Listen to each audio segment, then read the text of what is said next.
What's up, everyone? This is Goldilocks, former TNA backstage interviewer, manager, and you're listening to TNA Cross the Line podcast. Thanks for being here. TNA Wrestling, Cross the Line.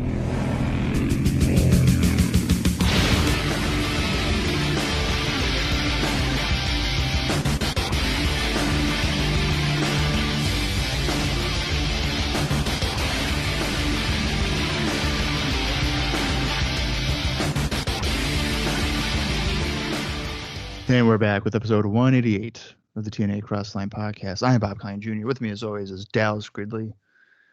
In Dallas, we are just 2 weeks away from Unbreakable. But probably more exciting is we are about a month away from the Spike TV debut. How excited are you for Unbreakable and for the return to national television? No more internet. Get your cable box ready, because that's where you're going to be able to watch iMPACT. I'm definitely, I would say, more excited about the Spike TV than Unbreakable, but I think Unbreakable is shipping up to be pretty good. Well, I mean, Spike TV and like TNA, like I feel like that's just like, I know that we're at some good shit. We've seen some. We're about to see even better. Like, it just keeps getting better. I think Spike TV is going to kick that off. I really feel like the Spike TV era is where TNA fully goes into like the, hey, we're not going to wait to do stuff because we need ratings. Yeah. That's what I mean. Yeah, and they've continually had something to prove. And once they even get on Spike here, I mean, we have, an 11 p.m. time slot. They still got something to prove. Like, hey, we can be on prime time. We can do something a little bit better than Saturday nights at 11 or whatever time it was at. I think is it Sunday nights? I don't remember what we're going on. No, it's Saturday evening. Saturday. 11 p.m. They're basically taking the Velocity time slot. Yeah, and I remember looking at the ratings for like Velocity and Heat, and they were doing like Velocity was doing like one something. Sometimes like Heat started off in 98 doing like 6.9, stuff like that. Is crazy. Yeah, that's insane. So yeah, I think with the idea that they have continually something to prove, that's where they're really going to be stepping up even further. And I mean, the thing that's kind of crazy, we're watching shows right now that are strictly on their website, or as we are watching the Sun Sports in Florida version, which I don't even know if we know what time these were airing, but regardless. I mean, these have been pretty decent for something that they're just putting online. Like, there's not really a reason for them to be putting out decent shows, I feel like. But They have been. Well, I don't know. Didn't you like say there was like a report of how many people downloaded it or whatever? There was one that I think they said there was like 100,000 downloads or something like that. That's what I thought you said too. Which is like insane. That's pretty good for 2005. Yeah, I mean, that's pretty crazy. So I mean, that's pretty positive. I mean, now obviously not everyone's buying pay-per-views anyways, but like our pay-per-view buys aren't even getting close to that number, if I remember correctly. I mean, I don't even know if we really have many numbers for the pay-per-views, but no, but let's say for like the numbers that we do know. Isn't it like 25,000 and stuff? I was gonna say it's like 25 to 30,000. So let's say Unbreakable did 25 to 30,000 buys, which isn't unrealistic. Mm-hmm. If you're basing that off of the 100,000 people that have downloaded the show, that's a pretty remarkable like turnover to get people to buy your pay-per-view. 25% to 30%. Yeah. Because you look at regular television, let's say WCW, they have 4 million people watching, 4 million households or whatever, and then they're getting 200,000 households to buy it. Yeah, that's a really good point. I never thought about it like that. So they're not getting that paid audience. That high of a percentage to do it, yeah. Yeah. And even WWE or WWF, whatever, you have 8 million people 8 million households getting it, and then at your peak time of like WrestleMania, you get 1 million households to buy your biggest event of the year. Or on average, usually around that time, I think it was like 400 or 500, whatever, for like fully loaded or something. Mm-hmm. So you're not nearly getting the same like market share or whatever. You're not getting the same like a higher amount of people to turn it over. But if you look at for TNA, I feel like it's similar to Ring of Honor in the sense that their audience probably is more so internet fans. Like that's really people who are focusing on it right now. Yeah, and them having the fact that they have to post these online probably actually benefited them quite a bit because I mean, if you couldn't get FSN or you missed it or whatever, I mean, you were kind of screwed. Now I can go online and just like download it and watch it. Now, given maybe it sucked to download because the internet speeds were butthole, but the fact that it was more easily accessible for the fans that were probably more interested in it, like you're saying, the internet fans, was probably actually a pretty decent thing for them. It sucks in theory, like, oh shit, they don't have TV. But hey, my audience can go on our website and just watch this now. Yeah, and what if the true download number isn't 100,000? Because how many people potentially had AOL dial-up and they would download it and it would say 6 days, and then you cancel it and you restart it? Is that considered another download? Oh, I don't know. Because that's something that I would do. I would quit it probably 50 times before I was like, okay, I'll sit here for a week before I get the show. That's so crazy to think about. We can download things in minutes now. It's absolutely incredible. I mean, songs back in the day off of LimeWire would take holy shit, dude, like 24 hours for a 3-minute song. And then you'd get really sad when it was just the Bill Clinton voice. Yeah. You're like, God, fuck. It's not the right one. Yeah. And now, like you just said, nowadays you can download a full-length movie and you get it in 32 seconds. Yeah, it's pretty crazy. Yeah. I know. Kate Keeley's like, well, do we want to like change our internet? I was like, no, it's fast as fuck. I was like, I ain't changing this. My internet speeds are freaking insane. Of course they are. Well, they had to be. How else am I going to do this awesome podcast with one of my best friends? Oh, one of now? Not the best friend? I mean, Austin's one of my best friends too, so. Yeah, so no, I mean, Austin's your best friend. I get it. I mean, listen, my friend Austin Skinner from Lycopod, been friends since we were babies. Sorry. Yeah, well, I never left for another state. That is true. Twice. I might have seen him more in the last year than I've seen you in person, though. Okay, well, I got hit by a car, so.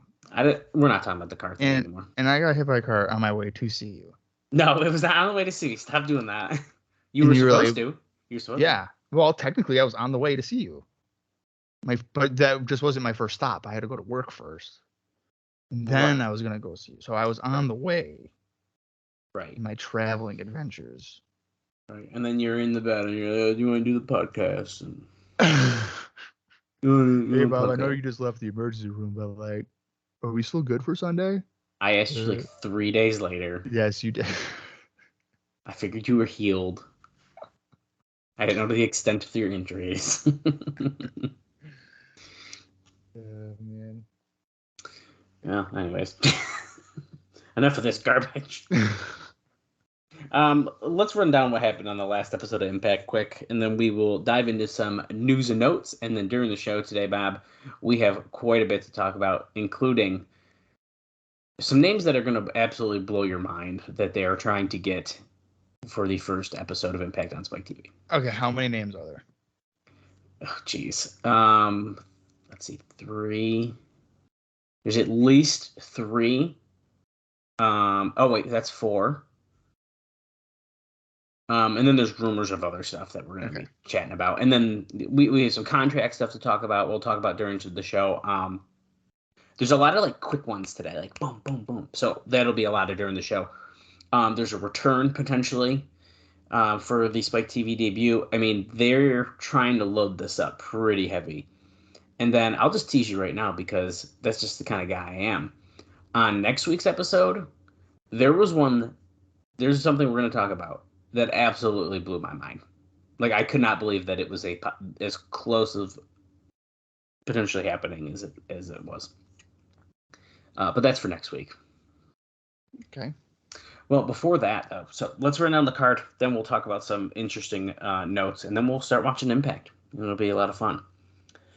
It was the second week of the Chris Candido Memorial Cup Tag Team Tournament, and thank God it did not take over the entire show. But we did see Alex Shelley and Sean Waltman defeat Abyss and Shark Boy in 4 minutes and 10 seconds to move on in the tournament.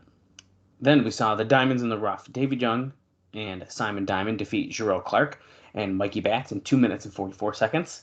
We were pretty shocked by the victory, if I remember correctly, because they've been losing quite a bit. We saw Apollo with Sonny Siaki ringside defeat one of the Diamonds in the Rough, Elix Skipper. Simon Diamond was ringside for that one. He was very disappointed. And that was 5 minutes and 6 seconds. Then we had another Memorial Cup Tag Team Tournament match. It was Konnan and Lance Hoyt defeated Kip James and Petey Williams in 6 minutes and 49 seconds.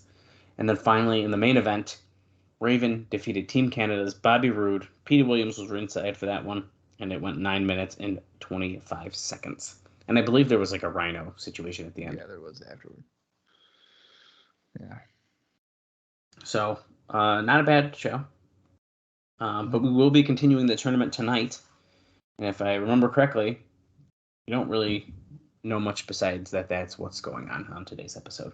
And it will continue on next week's episode with the winner of the tournament essentially entering a tag team title match. But that's another thing. We did get a shit ton of unbreakable matches, but they're going to talk about those again during today's show, so we'll just chat about those when they come up again. Yeah, I'm sure we will be reminded several times. Right. Okay, so over this past weekend, there was a essentially like I think it was like a Wrestle Reunion kind of convention in King of Prussia, Pennsylvania. About 1,000 fans went to this, and there was a bunch of wrestling legends there. Dave notes that it was even Bruno Sammartino's first physical action inside of a wrestling ring in nearly 20 years. So, pretty crazy. He wrestled? Well, he physical action. So he probably interfered in something. I don't know. Or like a special referee and he like decked the heel or something? Yes. So I don't think he had a match, but that'd be crazy if he did. Yeah, right. I cut out quite a bit of this because obviously most of it does not really apply to us because it's talking about legends and all that stuff. However, we've been talking a lot about rumors of a specific tag team, a dud of a tag team, you could say, that are potentially coming in here to TNA. And there was some interesting notes about them, and TNA kind of gets brought up in the conversation. So I figured we should probably mention it. Basically, I don't know if it was their first appearance after leaving WWE or one of, but basically the name the Dudleys is not something they can use. Right. Yeah, and I believe that's because Paul Heyman like lied to them about a trademark or something. Are you reading my notes, man? No, I just remember like Bubba. So I think Bubba was talking. Paul like lied to us. Like he never had the trademarks, but like WWE did it. Right.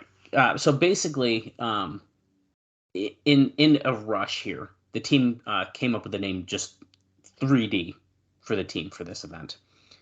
And WWE's trying to keep Devon from using his name, but his real name is Devon, so they can't stop that.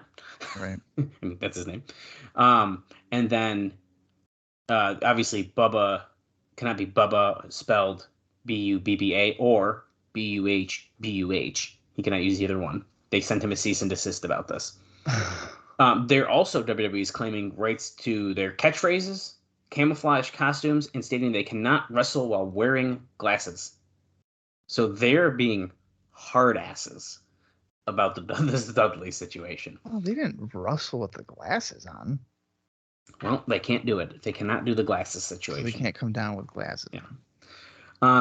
It does say they were under the impression, including Devon telling TNA weeks ago, that there would be no problem with the name since they thought that Paul Heyman had given them the rights to the name when they left ECW in 1999.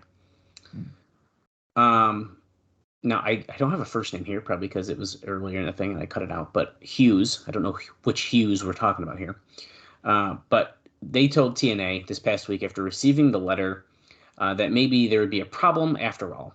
The two worked in a t-shirt and jeans as opposed to their camouflage ring gear, and will have to get a new look if they go to TNA, which is the plan for the program, most likely against America's Most Wanted. Now, based on the letter sent, it is very possible that they'll try to claim 3D because they can't ban them from doing the move itself, but they may try the name of the move.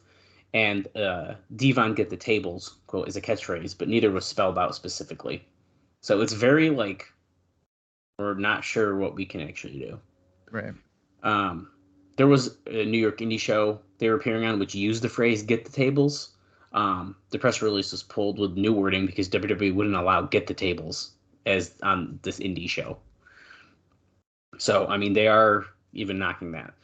So I always find this stuff super interesting because it essentially forces these guys to like reinvent themselves, right? Because they're being stripped of everything that they were doing. Well, which is kind of nuts because, well, actually, you know what? The camouflage thing was a WWE thing. They didn't do that in ECW. Yeah, camo, I think it was WWE because they did like the tie-dye and shit. Yeah, tie-dye, yeah. This just reminds me of a time with 2CW when they had DX, Waltman, Road Dogg, and Billy Gunn, but they had to be called Team Suck It. Team Suck It, yeah. I remember that, dude. And the show was later called Cease and Desist Tour. I think, didn't they feel like they had more than one of those? They might have. This is so funny. I think another one was like with TNA, though. Yes, there's FTNA. I remember that one because I went to it because Blue Meanie was there. Yeah. Because I'm pretty sure they like pulled someone off. I can't remember who. Was it Abyss maybe? I don't know. They pulled somebody. They pulled someone off the show. Like a big name, I think. I just don't remember exactly who. Yeah. But yes, the show was called FTNA. Which makes me sad, but I get it. As a promoter, I understand the anger. Yeah. So both Dudleys have talked about fighting this legally because they left ECW with the idea that they own the rights to the name. But that could end up being a costly fight, Dave says. However, the former Dudleys told TNA that they had to come up with a gimmick for the team, that they had a run, and that they had to run past Joey Styles, and believed it was better than the Dudleys. So I think they're kind of getting in his ear about it for ideas. They said that they would let TNA know what the gimmick is after trademarking it themselves. So basically, they're going to figure it out. They're going to trademark it so that they can make sure that it's legal and like good. And then they're going to essentially tell TNA this is what we can do if we're going to come in. Mm-hmm. So pretty interesting. But yeah, who would have thought that going to this random wrestle reunion thing would cause so much drama with the Dudleys? Yeah, I mean, I want to be excited about the Dudleys coming in, but I think I'm probably a little more excited than you are about it. I mean, I'm not like mega hype, but I think it'll be good fun.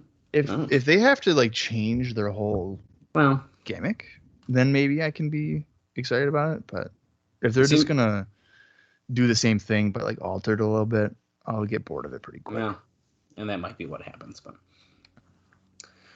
okay, this next one, I don't remember this necessarily happening, but it caused quite a stir on the internet. So, oh boy, Chris Jericho caused a stir here. Now he just recently left. Yeah, so I'm pretty sure. Yeah. After Summer.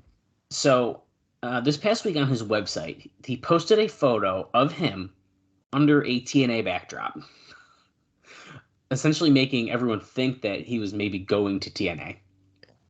He ended up taking this down after one day, and Dave says that he was guessing he was just having fun with people. Now, of course, TNA definitely has interest in him. Dave even says they'd be foolish not to, which, duh. And one could make a viable argument since he lives where they tape, thus no travel and the easy schedule. Plus, he'd have a shot at being the top guy in the company. a spot that he'd never get in WWE. He's saying here, which is humorous to think about in hindsight. He was already a top guy in WWE. No, apparently not the top guy. He was the first. Well, okay, but he was the first undisputed champion. He beat The Rock in Stone Cold in the same night. This is 2005, Bob. It doesn't matter anymore. Okay, now here's the thing. That sentence of he could be the top guy in TNA. He'd have a shot. A shot. Who? If he's fighting over Jeff Jarrett and Raven and Rhino, give me a break. Chris Jericho would be the top guy. Yeah. He would be the top guy. And Jarrett couldn't even deny that one. I hate to say it. There's no way. Yeah, there'd be no way. You can't be like, no, I'm a bigger name than these guys. Yeah. You literally couldn't. Yeah, that'd be ridiculous. Yeah. So with all of that being said, you could make a case for him actually being interested in TNA. He goes on to say, we do know that TNA is interested, but it would take Jericho to have a major change of heart for such a deal to take place, and nobody expects it. And at this point, there's nothing to it. And now, of course, this obviously does not happen. Unfortunately. But, holy crap. Just the amount of matches, fresh matches that he could have had. Could you, just even the idea that he teased it, I feel like that sort of speaks volumes to even where TNA is right now. That Chris Jericho's like, oh, I'm going to tease that I might go to this company instead now. I don't know if he was teasing or if he was just trolling. Well, he's probably trolling, but the fact that he would even do that, I feel like it's pretty interesting. And I don't know, like, is it an amount of loyalty that he had? I feel like that's got to be what it is. I feel like it must be. Although I think he's done interviews since. I can't remember exactly what he has said, but I feel like it's got to be a loyalty thing. It could be. I mean, it could be a money thing too. I don't know.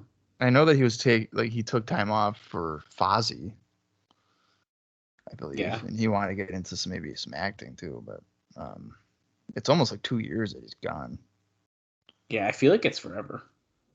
Yeah, and then his whole return was kind of lame initially. But. Yeah, I feel like it fell flat once it happened. But yeah, I think if he had gone to TNA, I mean, Styles, Daniels, Joe, Sabin. It'd be nuts, dude. That group alone. It's crazy. So yeah, that's sort of a disappointing thing, but I do think it's a kind of a cool thought, and I think it's pretty interesting. Now, I could not find the picture that he posted. I found something that made it. I mean, here, I'll send it to you, Bob. I don't think this is the real thing. But you can tell me if you might remember seeing it somewhere. But I don't think that is the real picture. But I saw that online when I was searching. It looks like it's that time period though, but it's I couldn't find the actual post. I even went on the Wayback Machine and everything, and I could not find it. But needless to say. Yeah, so that was. I think someone made that. Okay. Yeah, because it's on Reddit, and I think someone just made that. Yeah, I was even going on old message boards and stuff last night when I was trying to. I couldn't find it anywhere. People were just like, "Here's the link to the website," and of course, that did not me. Yeah. So no, I don't think it's on the internet. A rare instance of something you can't find on the internet. I'm sure if we wasted lots and lots of time, we could find it. But I don't want to do that. No, not right now. Okay. Well, a few more things here. I think that was like one of my favorite notes from the beginning of this episode here. But I have a note about Raw from August 29th. You're wondering what the fuck we're going to talk about Raw? Well, I know we're talking about a lot of WWE stuff here, but it all comes back.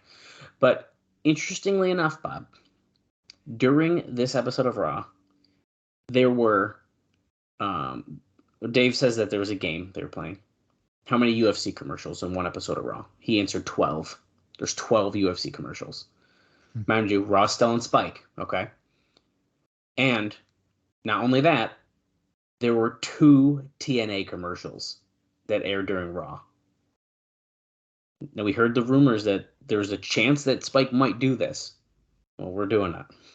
So, people were. He says that some people were blowing some gaskets in Tampa during this, because knowing that this TNA commercials were playing. The commercials were kind of indie looking, he said, but they were produced by Spike and not by TNA. They are scheduled to get some commercial time on Raw for the next month, and hopefully the commercial quality will improve. While these are stories that WWE had advance warning about the commercials airing, others close to the situation dispute that story. The only thing we've heard for sure is that Spike didn't even make the decision to put the ads on Raw until 2 hours before the showtime. Naturally, from a TNA standpoint, this was a big sign that Spike is behind them, because they were willing to risk the certainty of McMahon blowing a gasket on them to promote the product. Why would they care about a gasket? About him being mad? Well, since they're leaving, I wonder that too. But maybe they don't care about that, burning that potential bridge of them when they leave.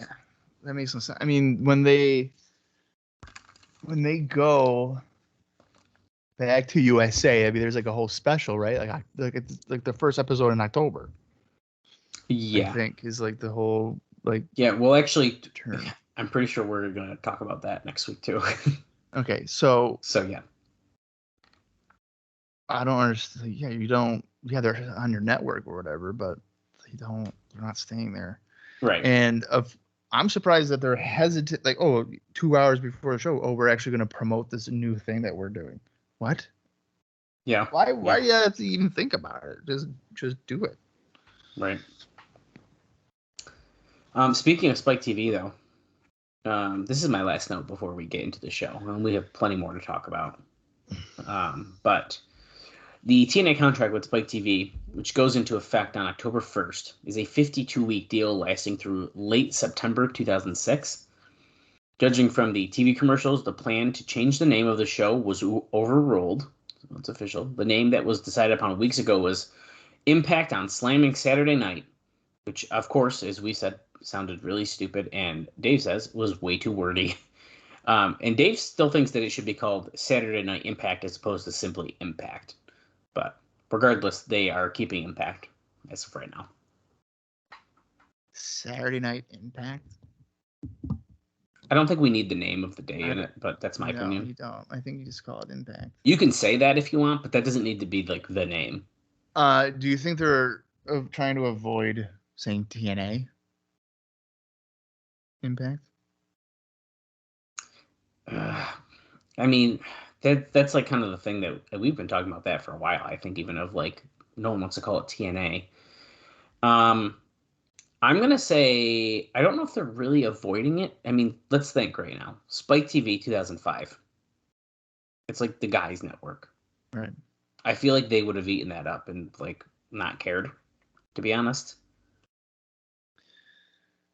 But I think you'd be surprised. I feel like the audience that they're going for, if it's a non-wrestling fan and it's a Saturday night and you're scrolling through and you see TNA Impact, they're gonna think tits and ass. I feel like it definitely, like, if you're looking on the fucking channel guide, I feel like it's gotta say either TNA Wrestling Impact or... It did not. It didn't. It just said Impact? No, I remember when I had Time Warner Cable. Wow. And I remember checking out the first show, and it was just... I'm pretty sure it was just TNA Impact. Now, later on, it became Impact Wrestling. Well, yeah, but that's like... Way later. But for a long time, it was just TNA Impact. See, that's weird to me because, I don't know. If I would... It's hard to say. Okay, so if I'm not a wrestling fan, first off, maybe I would click that because it's like, what even is this? But like, I'm thinking, see, because I was going to say, even as a wrestling fan, why do I know that that's a wrestling show? But like, wrestling fans are used to acronyms. Right. So like, you probably wouldn't even think twice about it. So it's kind of hard to like see that both ways. I see what you're saying though. Like, especially the time that it's on. That's exactly what I was gonna say. Saturday night, late Saturday night. You have a horned up teenager looking for something risque, and you see something called TNA, you're going to turn it on, and then it's going to be men wrestling more often than not. Yeah. You know? Yeah, that's true. Yeah, I don't know. It's kind of interesting. Like they kind of did. I mean, first off, I like the name, TNA Wrestling, Total Nonstop Action. I like it a lot, but they did kind of pigeonhole themselves a little bit with that one. I think that it was a misguided attempt for a long-lasting thing. They should have just been Impact Wrestling from the get-go. I mean, probably. Yeah. Because I think even I think Jeff Jarrett even said, I don't know if he said it was Impact, but he definitely said TNA had a level of stench on it that could never recover from the years of just like poor decision making. Yeah. No, I believe that. Makes sense. And I mean, even I know now, like current day 2023, I know that you've said that you still like Impact or whatever, but there's some things that they're not doing great. But I mean, there was a stretch of time. Oh yeah, but compared to what you're about to say, I mean, there's a stretch of time like after Hogan left. It was rough. The show was rough, yeah, after he left. But then there was a stretch where like they clearly figured it out. Oh yeah, I mean they had some bumps in the road. I mean, I was still watching. I didn't care. And in fact, actually, Hogan leaving was probably in hindsight not a bad thing. Yeah, but like there was for a while. I mean, I don't think it was like right after. I think it was just like weird for a while. I think it was like when they got like on like fucking Destination America, where it was just like fuck. First off, I could barely watch it. It was very difficult for me to watch it during that time, and it was just like that was rough. I think after that though, I think they started to get an incline, and then of course there was some issues with the Global Force stuff, but I mean, if you look at guys from that are in AEW now, a lot of them came through Impact. Dude, there's freaking so many. The same thing with WWE, like LA Knight. He was Eli Drake. He came through Impact. Mm-hmm. That's where he made a splash. There's so many, and that's why I text Bob all the time, because Impact social media is hilarious. And no matter what happens on TV, if it somehow relates to something that happened in TNA at some point in time, they tweet about it. Yep. And I just think and like within minutes, it's like they knew it was going to happen. It's insane to me. I'm willing to bet that they have a shit ton of stuff just saved in drafts, waiting for the day. Like if LA Knight were to win the world title. Remember, check out Eli Drake, also known as LA Knight, win the Impact World Championship back in 20 whatever. Oh, that one's sitting there waiting to go. My favorite though is was it Dynamite or something? I don't remember. It was like Sting he kind of had the Joker Sting-esque character he's playing, right? Not really the makeup as much, but like the way he was acting. Immediately, they tweet, check out the Joker Sting collection, and it was just like, what? 2-hour video. It's 2 hours? I think so. I don't know if it was there. Someone made a 2-hour video compilation of. But dude, that's the thing, and it's like, yo, check this out. Or I'm trying to think of another one that happened recently. I get a kick out of it. I think it's hilarious. I mean, it's smart marketing. But yeah, I mean, it doesn't help that. I mean, like CM Punk made his debut, and they were like, check out these rare CM Punk matches from early TNA. Yeah, 3 weeks ago, the complete history of Joker Sting. It's just under 2 hours. Impact Wrestling. That is absolutely insane. So that they've had that. You can't just do that. It would take a minute for it to upload if it's 2 hours. It's going to take you right. A little bit. Yeah, it's pretty interesting stuff. That's crazy. I get a kick out of it though. But yeah, I think it's really smart. But yeah, they're waiting for Eli Drake to win something here. Oh yeah, no doubt. Or if it's like people who wrestled in TNA before together, they post like the matches. Yeah. Like this, if it was like this, they wrestle each other. Yeah, like when you just said about CM Punk, right? They did like check out Punk's first match on Explosion. Or like Moxley. Yes. Didn't they do like a Moxley tryout thing? Yeah, they were like, check out this rare John Moxley appearance. And they did that with Explosion. Generico too. Yes, they did. Zine. Yeah. Yeah. So they like to do those things often, but I won't complain. I think it's funny. I mean, I would probably do the same thing. Absolutely. I just saw someone was shitting on because they were supposed to come out with action figures and they are no longer coming out with those action figures. And basically they were they knocked the wrong company. And someone was like the social media needs to get this figured out. And apparently it's like what Ross Foreman or something. Is that who fucked up? Someone said that. And but he does a lot of shit, so he probably should get someone to just do the social media for him. Yeah. But yeah, there's stuff like that. I'll do it for him. Do you want me to do? I'll do the Impact social media. I did see that. They're like, oh, correction, it wasn't. Yeah. This thing. Oops. Because they were like, oh, doesn't meet the high standard that we expect. Yeah, I that's why I did not pre-order. Because do I want an Eddie Edwards? Hell yeah, I do. Did I want that one? Not really. Not until I saw a real one in hand. Yeah. And they didn't do it, so. I guess you dodged a bullet. And you can't afford to spend your money because you have a wedding.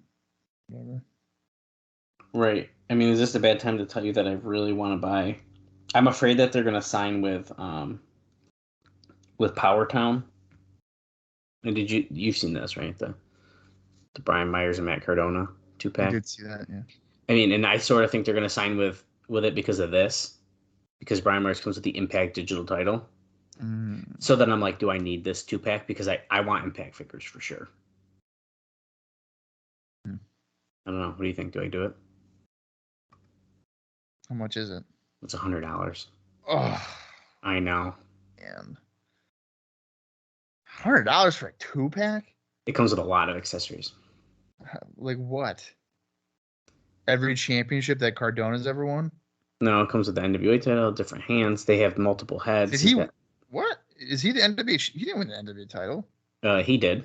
He's not currently, but he did. He did? Yeah, dude. You didn't know that? Who did he beat for it? Fuck. Was it? It wasn't Aldis, was it? It might have been Aldis. What? Who beat Aldis? That just shows you how little of the NWA I pay attention to. That's crazy that you didn't even know he won the title. I had no idea. That was like a big thing. Because it was even while he was in Impact, and like I don't even know if they really mentioned it too much, to be honest.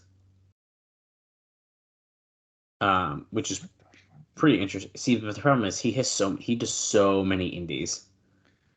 Oh, here we go. So Tyrus. Oh no, that's when Tyrus won it. Okay, so he beat Trevor Murdoch. Oh, he beat because Murdoch beat Aldis. That's right. On Power. And then he had to vacate because he got hurt. Oh yes, that's right. And then Murdoch won it again. And now we have Tyrus. Oh wow! Yeah. Did you see that? What's his name there? Billy Corgan said that the NWA is the next big company. Yeah. Don't know if you knew that, Bob. They're the next big company. He said that it's like on the cusp of breaking out. Okay. Anyway, I'm so disappointed that he's not involved in Impact anymore.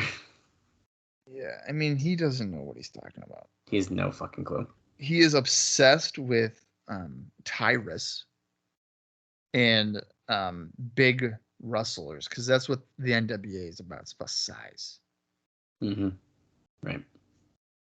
I don't know about you, but I don't think there's ever been a Tyrus match that I've wanted to watch in my life. No. Nope. So. Me either. Because he was also in Impact, and I also fucking hated it. Well, you know, the thing, and now we're just getting off track here, but I know. With Tyrus, I was excited for Brodus Clay, like badass Brodus Clay.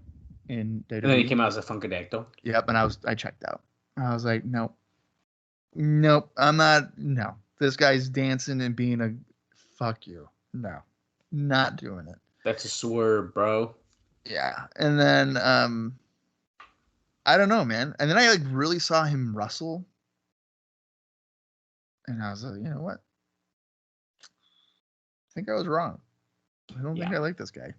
No, there's no. You know, various other things that he's done in his personal life. And I was like, you know what? I think I'm I didn't like him even way before all that. Even so, he just a cherry on top. But anyways, let's get into the September 2nd, 2005 edition of Impact Wrestling, TNA Impact, if you will. And we will have plenty of fun stuff to talk about. I have some very interesting interviews with Kazarian, Sonny. There's an interview we're going to talk about. We'll probably be kicking off with that one. Sonny, who recently pleaded no contest and is likely going to be gone for 25 years. Holy shit. That's fucking crazy. Should have subscribed to that OnlyFans when I hit a shot. I know. It would have been a really good bit, and though, yeah. I wonder if it's still active. I thought... Oh, you know what? I might have been actually ended up getting taken down. Really? Because when she was out of, like in between, when she was arrested and out, I think she started some other situation because they went down. I might be wrong about all of this. She looks great, though. Oh, my God. Who is that? Who is that woman? Dude, I don't even know. That's crazy. It's not the same. That's not the same. That's not the same. They got a fake person to play Sonny. Yeah. Yeah. Wow. Pretty crazy. Have you ever seen Dodgeball? Oh yeah, I love Dodgeball. She looks like Ben Stiller's character at the end when he's just lost it. He's eating all the donuts. Oh my God, dude. Oh yeah, here. Yeah, see, I didn't see what she actually played to. I only saw that picture on Twitter. Yeah. Well, we'll talk about this interview. Unfortunately, I mean, there actually is reference to a DUI in it, but that's not the part we're really going to be focusing on. Great. 18 years later, and she's still doing the same shit. That's what I mean. That's pretty fucking bad, dude. It's great. All right, let's get into the September 2nd, 2005 edition of Impact. And again, we are just 2 weeks away from Unbreakable. I'm going to count down from 3, and when I say play, that's when you want to watch along with us on Impact Plus, or if you have it in your own personal collection, that works out as well. Approximate runtime for this is 45 minutes and 38 seconds. So here we go. 3, 2, 1, play.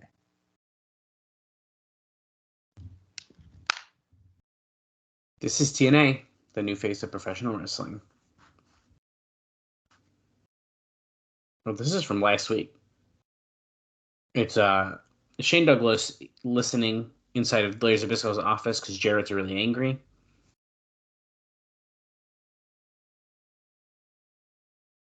When I get to Spike TV, I'm going to be champion, Jarrett promises.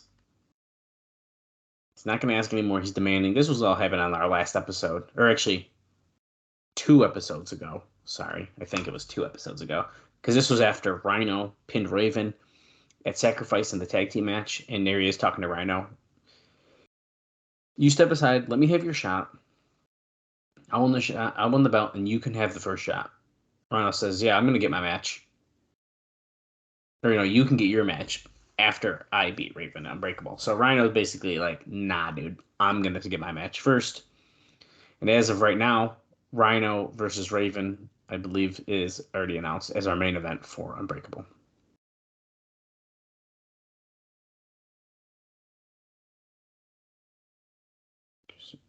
So it is written, so it shall come to pass. And now Raven going after Rhino. This was on a couple episodes ago on Impact. And boom, there's the gore through the security. And now, of course, Abyss here, we're seeing he wants his title match, but He's not having it, so he's just going to beat the crap out of everyone. Jeff Hardy, they just randomly showed Jeff Hardy hanging from the ceiling again.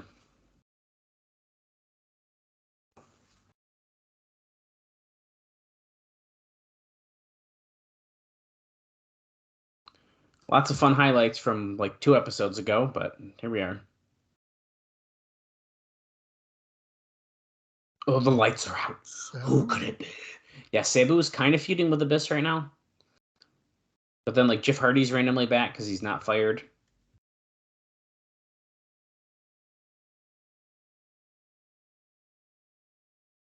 You're going to pay, Rhino. They just had that Raven quote on here twice. So it's written, so it shall come to pass. I don't know why we needed to hear that 2 times.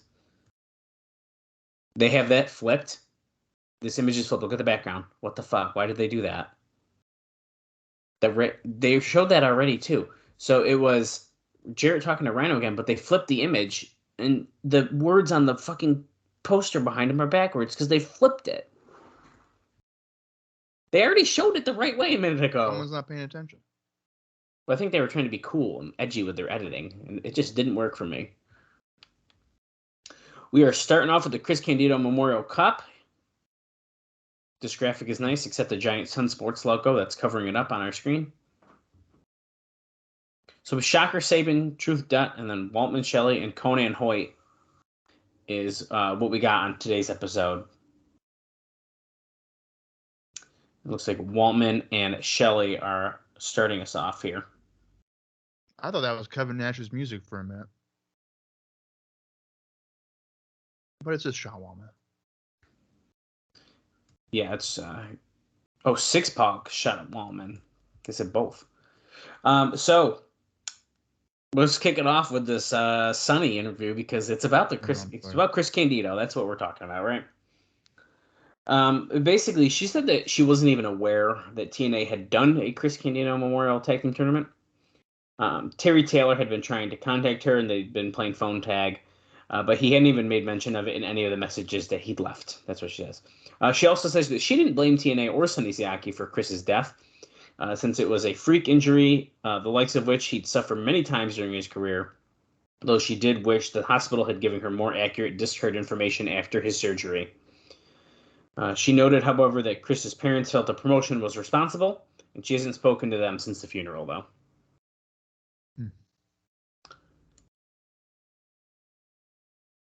And I'll just tell you since I made mention of it, but she did say the rumors of her getting a DUI recently were totally false. Totally not believable. She would never. All. No.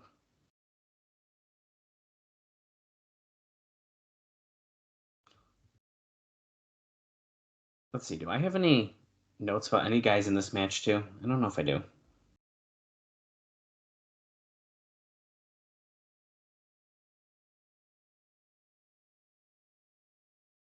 No, I don't have anything else specifically about this match. So if you have any indie notes, I'll let you take that before I spit any more info at you here. But Konnan and Alex Shelley kicking us off. I don't believe I do. Check. Obviously, Konnan is focused here. He really wants to win the tournament with Lance Hoyt. Lance Hoyt could potentially become a member of 3 Life Crew. He could. Okay. Tanae was talking about the rocking submission that he was just doing to Alex Shelley. Rocking horse cradle. He literally couldn't even finish saying what it was before he stopped doing the move. Yeah. That's how short he had the move on. Unbreakable logo on the bottom, TNAWrestling.com. Of course, you can get all your info for Sunday, September 11th.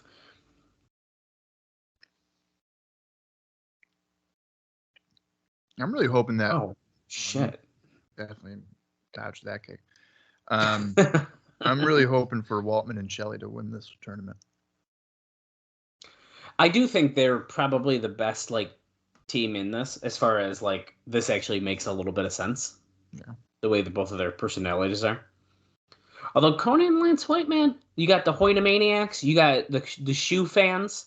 The crowd's really behind this team. They are?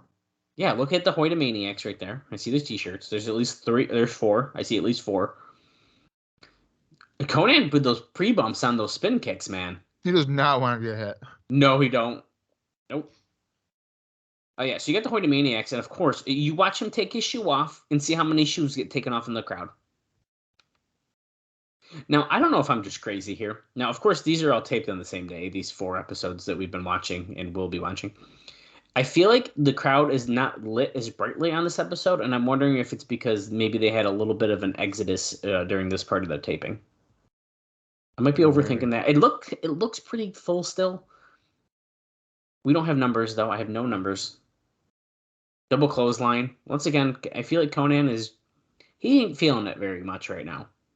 No. Although what? Is this the first round? No, this is semifinal. Okay, so they've all wrestled already then. I couldn't remember. I thought so. Maybe he's just still fucking out of gas from that one. Huge back body drop on Waltman. Holy shit. Waltman regrets this match now. Irish whip by Hoyt. Ducks the clothesline. Spin kick by Waltman, taking out the big man. That one looked better. Yeah, because Hoyt didn't drop down too early. Yep. Bronco Buster time? Let's see. No, Hoyt stands up. Big boot. Going for the cover. Oh, Kip James is out here.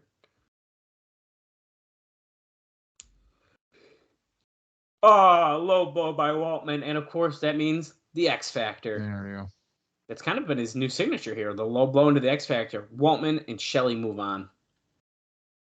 Wow. Man, are they jobbing out Hoyt or what? They're trying to kill that pop, baby. That was a big one there. I was really hoping that the Hoytomaniacs and the shoe fans would have really... Oh, did you just see that sign? What was it? I don't even want to say it. Sign a sexual predator. I did not like that. We got Jeff Jarrett, B.J. James, and Ron Killings backstage with Shane Douglas holding the microphone here. Jarrett saying, hear me out for 1 minute. It's gone company-wide. There's a list. It's growing longer and longer. They're talking about that Black Wednesday he keeps talking about. I guess it's Black Friday, but... He keeps on saying Black Wednesday. He does keep saying Wednesday, too? I think so. Okay. I thought maybe I was just making that part up now, but I thought that's what we said, too, before. Oh, they're talking about Konnan teaming up with Hoyt now. He's like, do you think this is a coincidence? Oh. Konnan walks in. He goes, you're talking to this guy? God, he's so dramatic. Hear me out. They're trying to split everybody up. It's divide and conquer. If we don't stick together, the foundation of TNA, none of us. We does not include you, Jeff. He goes, and he pulls them aside. We. Konnan is fucking pissed, dude. How does he wrestle with those earrings in his ear? I've always wondered that. They look so heavy. I remember, I think it was Sabisco on WCW commentary. It was like, if I was wrestling him, I'd rip his earrings off. Get him to submit real quick. Oh my gosh. Here comes Christopher Daniels, our X Division champion, which sounds like a great time to give you an interview note from a former X Division star here, Frankie Kazarian, who was on Between the Ropes Radio, or Between the Ropes, I think it's radio, I don't know. Well, he said he signed with the company, WWE, in February and didn't even work a TV match for them until July. Velocity, he determined, was not the place for him. He said that the TNA locker room was great and he'd be open to working for them again in the future. He was not, however, high on certain booking decisions, such as how Tracy was taken away from him so that Dusty could book a deal where her and Trinity were in love with him and fighting for his sexual services. Wait a minute. Is he gone? Kazarian? From WWE? No. Well, he said Velocity wasn't the place for him. He doesn't talk about leaving at all. So to my knowledge, he is still with them. He does shit talk their cruiserweight division quite a bit, but I usually skip over the WWE. He basically said he has no idea why WWE even had a cruiserweight division since they obviously weren't going to do anything with it. Okay, So, there's no way he's there if he's saying that. well, he wasn't in the cruiserweight division. He was in like OVW mostly, wasn't he? He wrestled on Velocity. Okay, Velocity. A lot of people want wrestle on Velocity. Yeah, so he's gone. He is gone for sure. Yeah, on August 15th, Kazarian announced on his website that he had left WWE 2 days prior. Oh, so shit, he had he left August 13th. Okay, yeah, this doesn't make any reference to that except I guess the shit talking. So then, like in your interview there, it says he later revealed that he asked for his release after realizing that the company had no plans to revamp its cruiserweight division.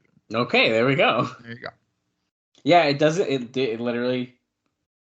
It's never like I left because of this or anything. So. Yeah. Okay, good to know. Well, shit, we might see him back sooner rather than later. There was how no do way we not?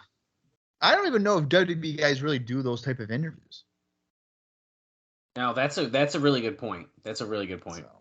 By the way, it's Shark Boy is Daniel's opponent here, and Daniels, of course, has control over him right now. He's got an armbar in. And now he's got I'm shocked a fucking Anaconda Vice. I'm shocked Kazarian didn't like the storyline of Tracy trying to bang Dusty. Yeah, dude, I'm fucking blown away, too. Speaking of Kazarian, though, his former partner, Matt Bentley, who is here with the company still, he has not signed a new deal, but the two sides have come to a verbal agreement on money, and he's expected back in a month or two. So we should see him back on our screen here soon. Okay, so he wanted $2,000 though. Well, they agreed on something. He wanted $2,000. I think they cut him down a little bit, and then they wanted $1,500, which like 4 guys make that much. So right. But you know what? So this is where it's good negotiation tactics. So let's say that Michael Shane or Matt Bentley, whatever, is making $500 a shot, and you come up for renewal. You go and say, "Hey, I want $2,000," knowing that you will settle for $800. You don't go for $800, right. Get $600. Exactly. Mm-hmm. Shark Boy just did a crossbody to the floor, and now is chopping and punching Daniels against the guardrail here. I also did lie, Bob. I did have a note about someone in the last match, so my bad. And it's about Sean Waltman, who has not signed a new contract, and they are proceeding creatively with the idea that until he does, he's not in the long-term plans. He is only currently booked essentially through the pay-per-view, so we'll see what he ends up doing there. But I mean, we could potentially see him one more time on our next week episode, and that could potentially be it. You should just sign the contract. Yeah, I agree. Right in the sternum of Shark Boy. If you're following along, we just hit the 15-minute mark here. The first quarter hour rating. That's a 0.25. Oh. That's not good. Now, Bob, I still don't hit you with the heavy hitters. Who do they want to bring in? We'll be talking about that soon. I'm not giving it away just yet. All right. Sting is on this list. 1,000,000%. Goldberg. Well, you think they're going heavy. Sting, Goldberg. Could you imagine?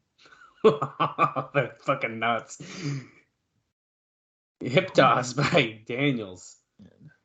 And Seguri. 5. I don't know. Bryan Danielson. Probably not.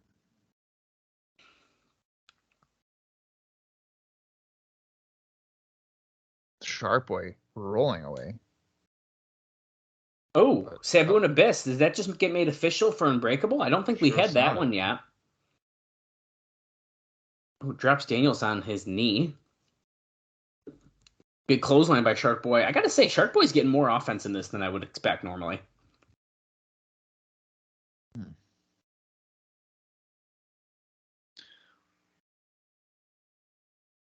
Oh, he's going for the punches, and of course we know that's going to lead to a little bite. He's going to take a bite out of the X Division champion. Oh, he No, didn't he get didn't. to. Wow, okay. And that should have been a disqualification if he did. Oh, neck breaker. Oh. 1, 2, no. I think Daniels really only has one note here. I think I've said the other ones before.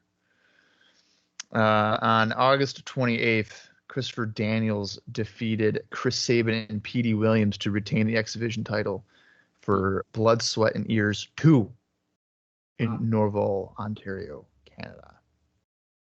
And he did actually on August 27th wrestle as Curryman for Ring of Honor at Dragon Gate Invasion when he defeated Shingo Takagi. Good try, Bob. Best movesaw ever, but Shark Boy kicks out. I can't pronounce names. I can't pronounce a lot of names. So. You gotta watch more Japanese wrestling, then you can start to learn how to pronounce it. Here's the thing, though. I watch Japanese wrestling. Guess what? Commentary is in Japanese. Listen to the English one. How Although am I I'll supposed be to learn honest with you. Japanese? Well, I was gonna wait. Who's coming out? Is that AJ? I was gonna say sometimes the English commentators say him wrong too. So, yeah.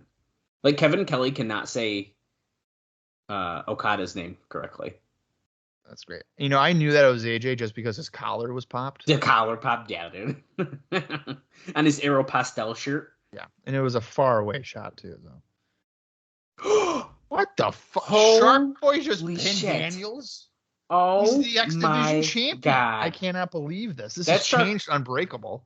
Okay, add Shark Boy into the X Division title match because that is the biggest one he's gotten in his TNA career so far. Could you imagine? AJ Styles, Samoa Joe, Christopher Daniels, and Shark Boy. Okay, so the distraction worked. He didn't really do anything. He just came out and Daniels yelled at him, and then he got pinned. Yeah, he didn't physically get involved. Wow. I am blown Since away. he physically didn't get involved, and it was just distraction. That's borderline clean. I almost just stood up. I couldn't believe that. We got Chris Sabin Shocker versus Ron Killings and Sonjay Dutt coming up next, it seems like, which is going to be an excellent time to tell you some more news and notes after their entrances, unless Bob has any indie notes he wants to get out of the way. What the fuck? Look at this. What the hell is going on? They're acting like they're tag team. Backflip. They do have like a choreographed entrance together. That's weird. Let me see what Christopher Sabin has, if he has anything. Also, I don't know how I feel about calling him Christopher. Well, he was in that match with Daniels where he lost, and that's it. So that's fun. Okay. His mother and man, beware. There's something about Sonjay and Ron Killings together that I actually don't mind. Like they both kind of like do like little dances and stuff. I could see this being a little team. I don't know if I can. I don't have any indie notes for any. I didn't say I had an interest in it. I just said I could see it. Okay, you have nothing? Okay, well. Let me give you a couple like quick ones here first off. Maven apparently has some interest in TNA. Who? Maven. Oh. That's the only thing it says. There's an interview, and at the very end it says he has interest in TNA. I mean, of course he's interested in TNA. Molly Holly recently did a DVD. And she made it clear that she's interested in the layered schedule of TNA. And Dave says that I do know that TNA had interest in her when they thought they were doing a 2-hour weekly show on WGN. With a 1-hour show, I don't see them having time or space for a women's division, although it has been considered. And I'll just tease you right now, Bob. That is not the last note about women coming in that we'll talk about, but you'll have to wait till next week for some more of that.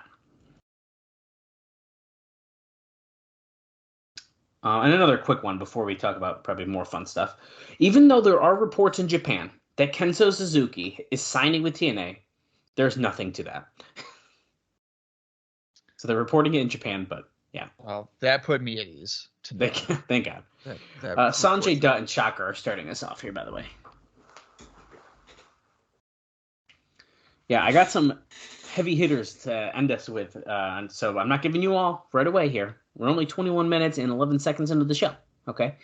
But we got more contract talk, and of course, who are they trying to bring in on the first episode of Impact? I don't know if I've noticed this before, but Slick Johnson's not wearing shorts. He's wearing pants. Yeah, he doesn't do the shorts yet. I've noticed that in It makes me a little sad, but I Does get he it. do it in TNA? I mean, I know that was a Yes. WCW thing. Yes, he wears shorts in TNA. I'd be willing to bet by next year he will have shorts on. That's my bet. Killing's in with Chris Sabin here. A headlock pushes Sabin off. Comes off the ropes. Shoulder block by Chris Sabin. Goes off the ropes. Leapfrog into a split by Killings. I don't know how you don't tear something doing that. Pop up Hurricane Rana. That just looks like it would hurt.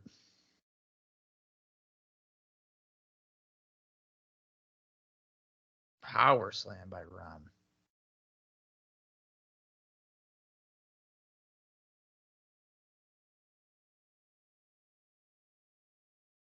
Sonjay gets that in, goes to the top, and axe handle to Sabin's left arm.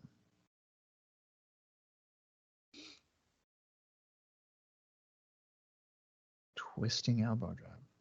Devastating move. It's so devastating, dude. Only a 2 game. They should probably just have Dutt and Sabin wrestle this whole match, but what do I know? Well, you don't want to see Shocker and Ron? I mean, not in this particular scenario.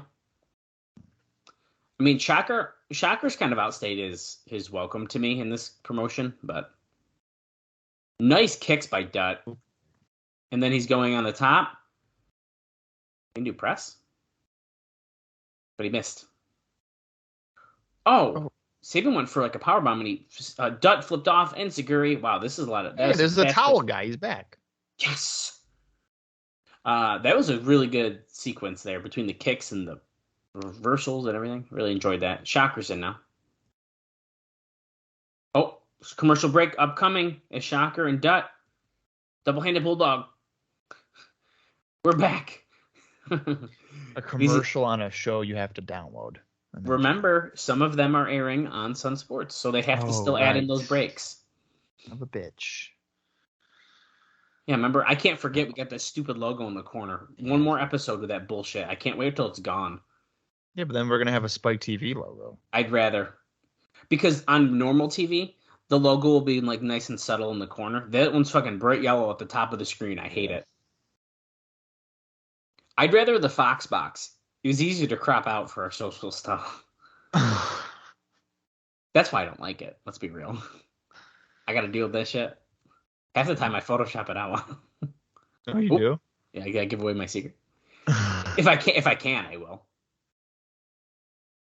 Like during entrances, like if you look at entrance posts, it's not there because half the time it's cropped. It's either cropped out or it's Photoshopped out. Oh. Off the rope, boom! Drop kicks the leg of Dutt, which was tangled in the ropes. Okay, I thought Sabin was gonna like do something, and then he just quickly went for a cover. Yeah, I did too. He's smart. He's trying to get that dub. He's trying to get that win. Trying.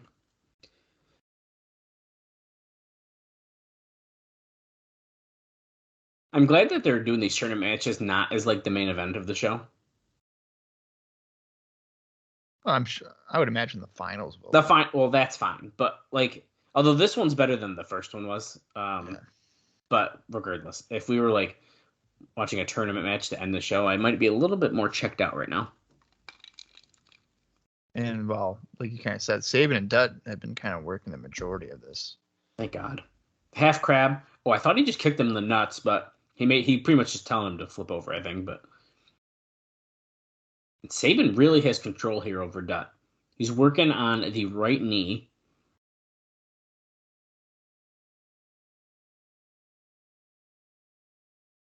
Oh, dude, he's freaking wrenching it. He's gonna need to do something about that. Cradle shock commentary. He's gonna have to do something about that. I was trying to think of something else to say, and nothing else came out. Slingshot elbow from the apron by. You want to make fun of my commentary? I can't wait to watch that WCCW match later, Bob.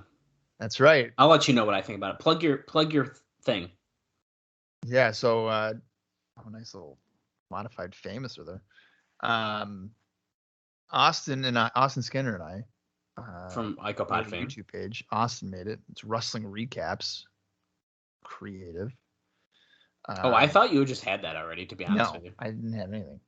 And we are, sporadically, there's no set time. It's when we really feel like it. Flatliner here by Killing Sabin, where we're basically dubbing over wrestling matches with our own commentary. And we play like characters. So the first one we did was a match between Harley Race and Kerry Von Erich for WCCW.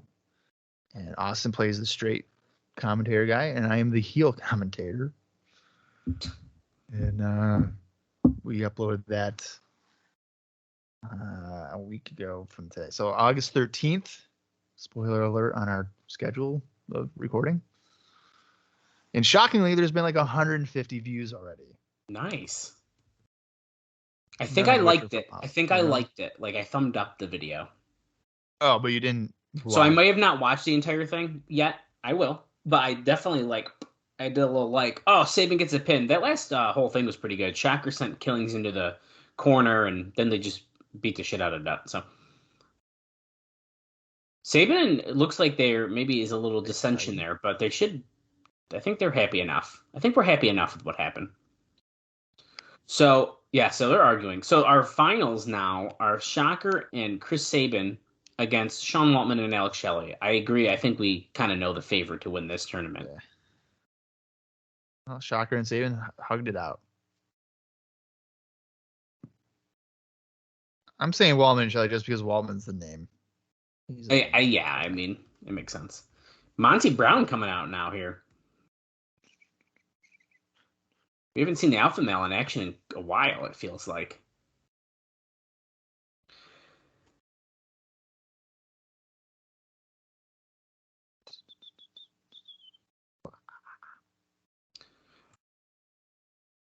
Oh, and if ever, just in case we have any IcoPod fans on the show, if you're wondering, well, Bob's doing a new project. Where's more IcoPod episodes?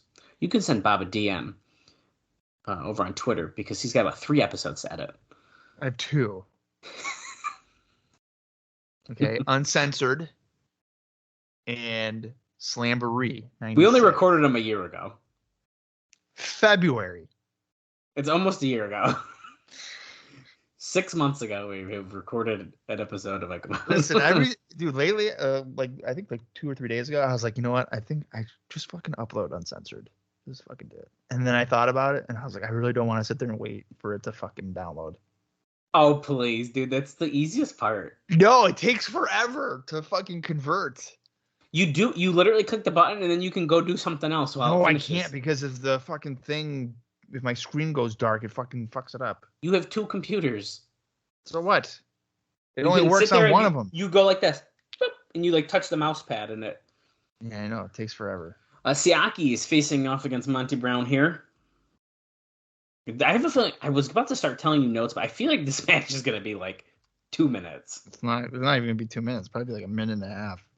Alpha Male with a drop kick. What the heck? What the fuck? Dude, Apollo wearing what appears to be a Team Canada jersey. It's not, but it keeps throwing me off that he's joined Team Canada.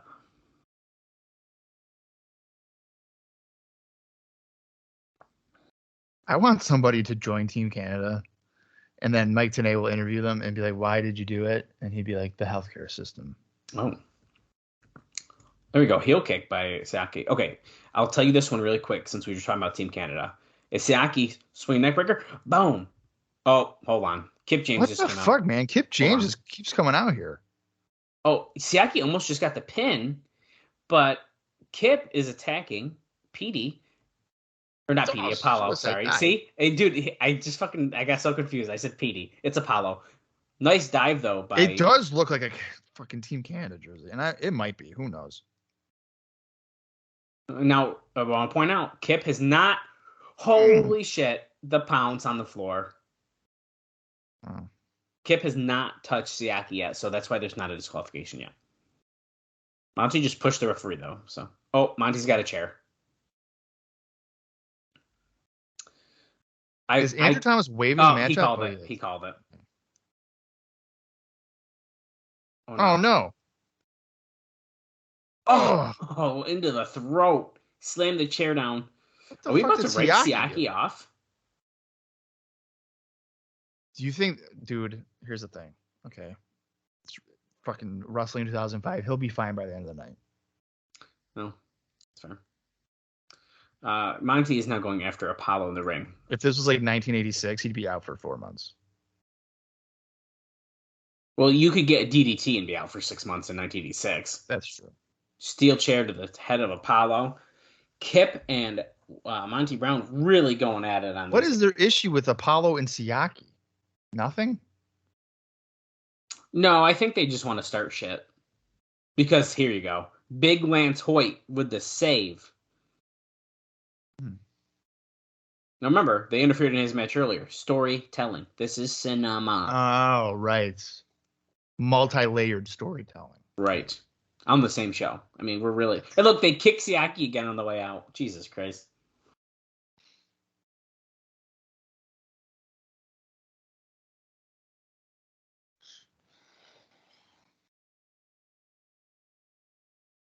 Okay, well, that happened. Okay, so what I was going to tell you as they're leaving, apparently the situation with Johnny Devine is this. So we're talking about Team Canada. His TNA contract expired in June, and they told him they weren't going to re-sign him until October. Who is this? Johnny Devine. Oh, okay. We're just getting a highlight package after commercial.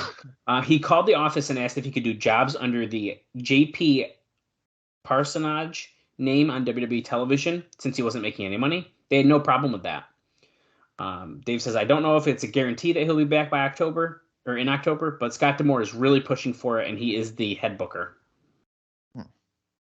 I feel like he'll be back then. So the guy got stabbed and then he doesn't make money. Cool. Yeah, it's pretty good. Okay, so we just had like a Abyss, James Mitchell thing talking about Sabu. This is like a weird package, but now Raven's talking about Rhino.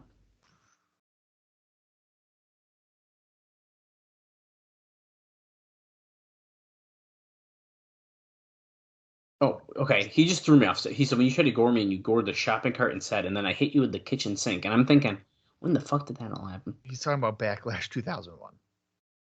Oh, wait, he for real is? Yeah, that happened. What the fuck? Yeah, Rhino missed his gore and he went through the shopping cart. What? Yeah. It's arguably the greatest like hardcore title match ever. Like people have, they consider it. Okay. I literally thought he was making reference to like him just hitting something else and he calling it that. So that just really threw me off. No, and I don't know how I feel about referencing matches, from 4 years ago in a different company. I don't know. But then you're not even saying like I said, I literally thought he was just talking random shit. I didn't know he was actually referencing a match. Yeah, and you can't show footage of it, so like, yeah, it doesn't have the same impact. Naturals. Here comes Jimmy Hart with, well, it looks like Chase Stevens in singles action here.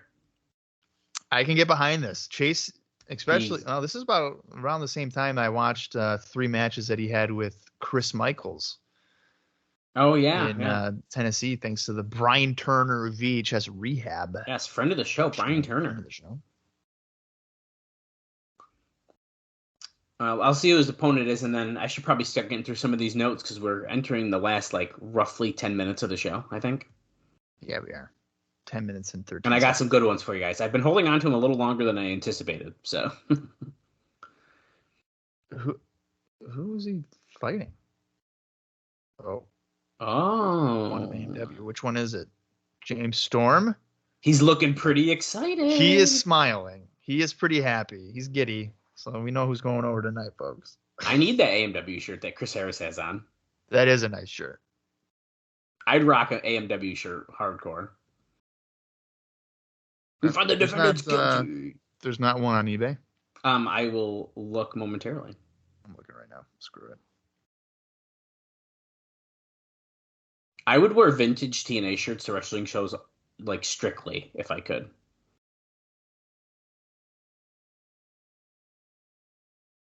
Okay. I have some bad news to start you off here, Bob. Oh, great. The former Dudleys will not be available for the Bound for Glory pay-per-view. So if they come in before that, they will not be on Bound for Glory because it coincides with an international booking they've already committed to. and it is believed it is in Japan, but we don't know yet as a Japanese office it would be with. So we don't know where, but they have a potential international booking. But speaking about Bound for Glory, the poster for Bound for Glory, we have not seen this, I don't think, yet. But it says the poster for Bound for Glory on October 23rd is built around Kevin Nash. So they are pushing to have him as the big deal star when they go to Spike TV, at least at first.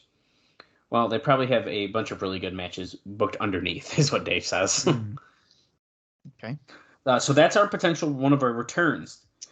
Now, I don't know about focusing Kevin Nash as a top star under Spike TV debut. I agree with that.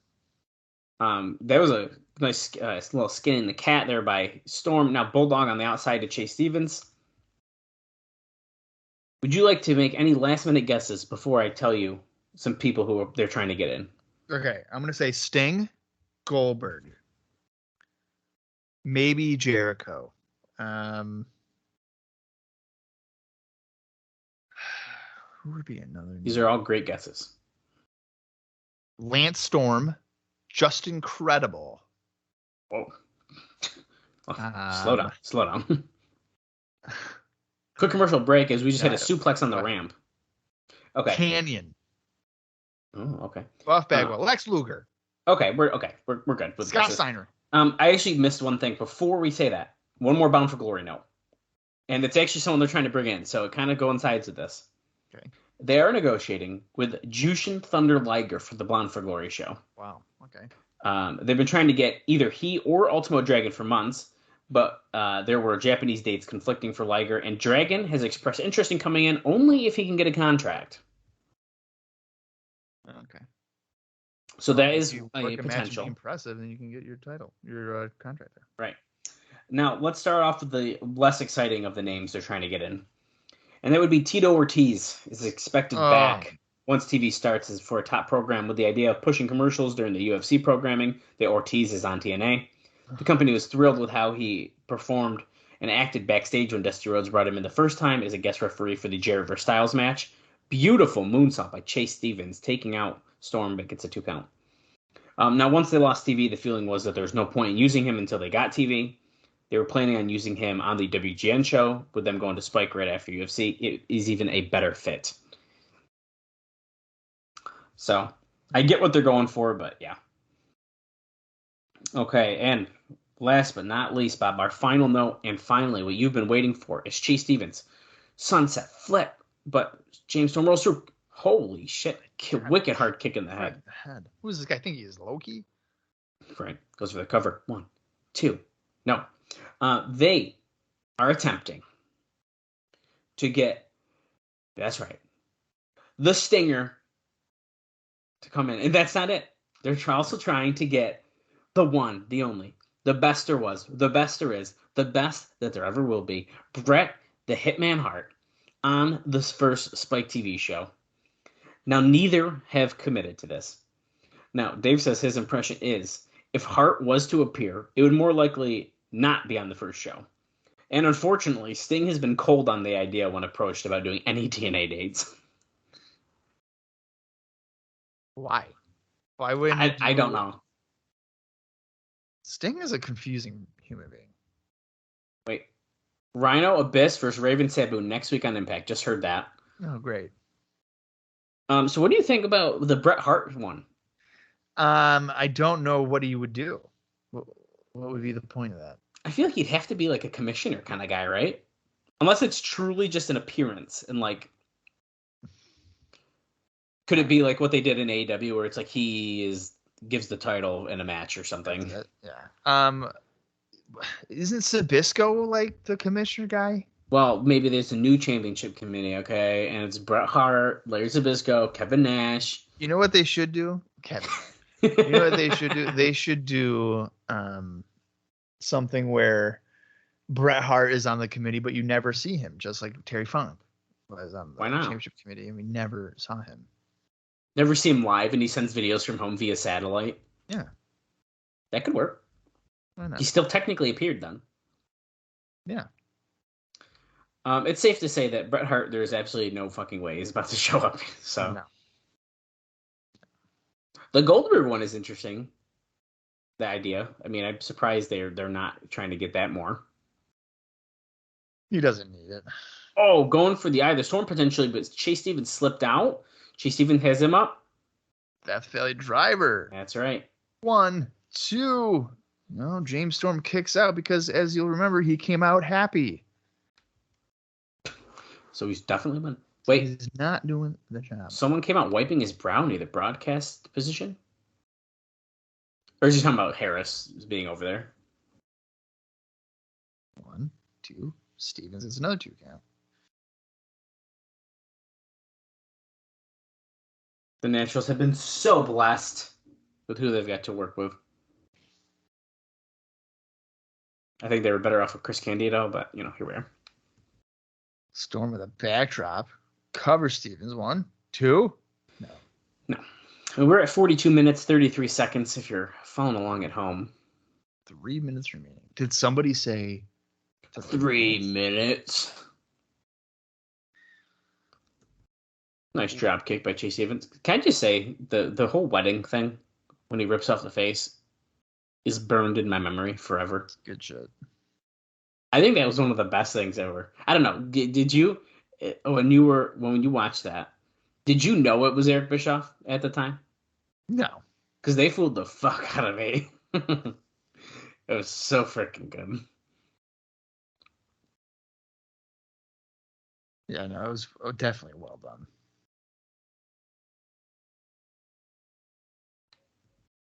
What are the headbutts with the shaky cam? What's Kevin Dunn producing this? Yeah, what is that? Did you see that? They never do that here. I hate that. At least they're not like zooming in real quick. Yeah. I mean, there was like a little one there, but it wasn't like the. No, right. Like I'm going to have a seizure or something. I would say that, dare I say this, TNA at this time is like, the way they do their camera cuts, like not fucking make you have seizures and stuff, is like perfectly how I would want them, I think.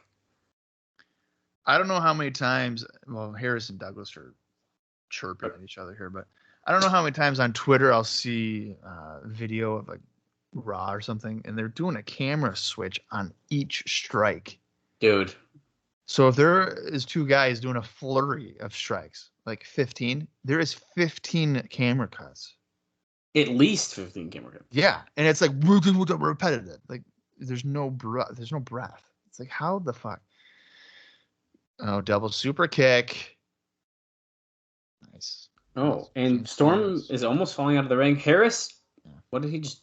What is Harris doing?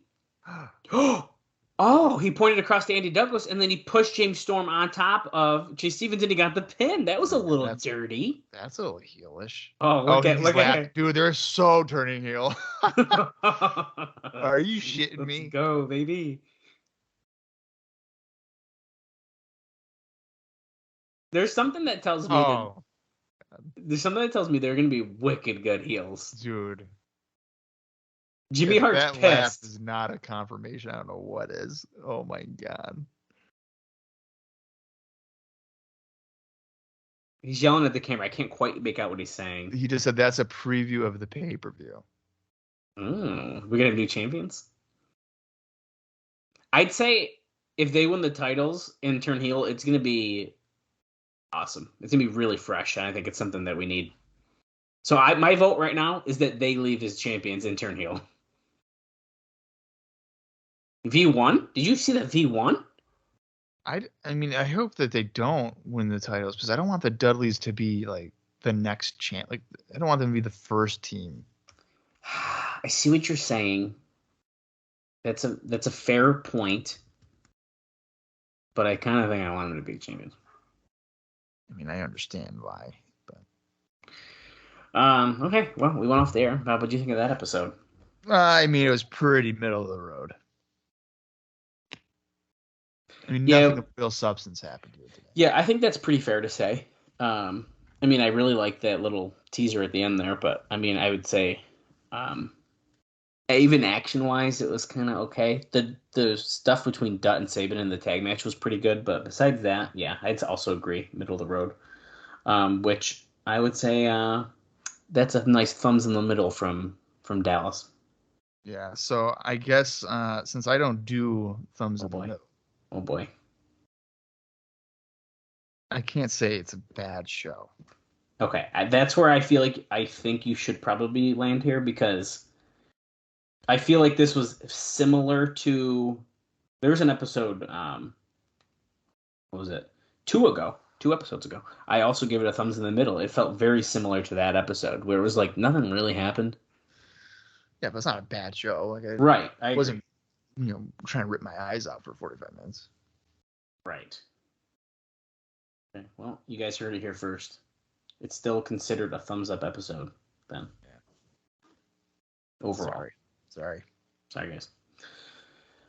Well, we have a match for next week. I'm assuming a main event tag team match. We have the finals of the Chris Candido Memorial Cup tournament. It was not like a dreadful tournament, but it has not been something I've been super hyped about each week, unfortunately. And it's our go-home show for Unbreakable, which I think the bigger part.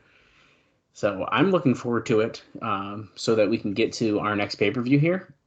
And boy, are we going to be kicking it off with some pretty interesting notes for next week. I'm pretty excited. Right. Yeah, we got some good stuff. And then I think even during the show, we still have stuff, but we don't have as much as we had this week. So we'll have plenty to talk about, including some more potential debuts and stuff like that. So it's going to be a good episode. Don't miss it. Yeah, don't. So be here next week for the September 9th edition of Impact. But until then, for Dallas Gridley, I am Bob Colling Jr., and this has been the TNA Cross the Line podcast.